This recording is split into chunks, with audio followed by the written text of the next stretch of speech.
કતારગામમાં રહેતા 39 વર્ષીય રત્ન કલાકારને તેના જમીન દલાલ મિત્ર ઉમેશે 22મી ઓગસ્ટે કોલ કરી જણાવ્યું હતું કે હું એક ભાભીને લાવ્યો છું, તારે આવવું હોય તો આવ. રત્ન કલાકારે મિત્રની વાતમાં આવી કતારગામ કહાન ફળિયામાં આનંદ મંગલ અપાર્ટમેન્ટમાં પાર્કિંગમાં આવેલા ઘર પાસે ગયો હતો. તે સમયે ઘર બહાર મિત્ર ઉમેશ ઉભો હતો અને રત્ન કલાકાર ઘરમાં ગયો તો એક મહિલા બેઠી હતી.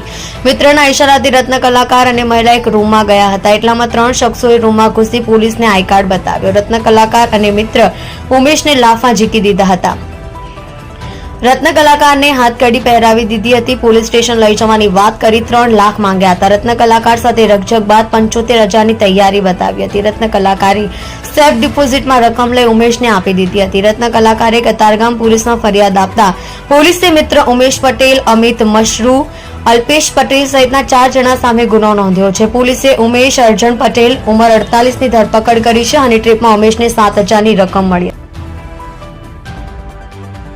સત્ય માટે હંમેશા સત્યની સાથે જોડાઈ રહો. આ સુરત ન્યૂઝ ચેનલની સાથે.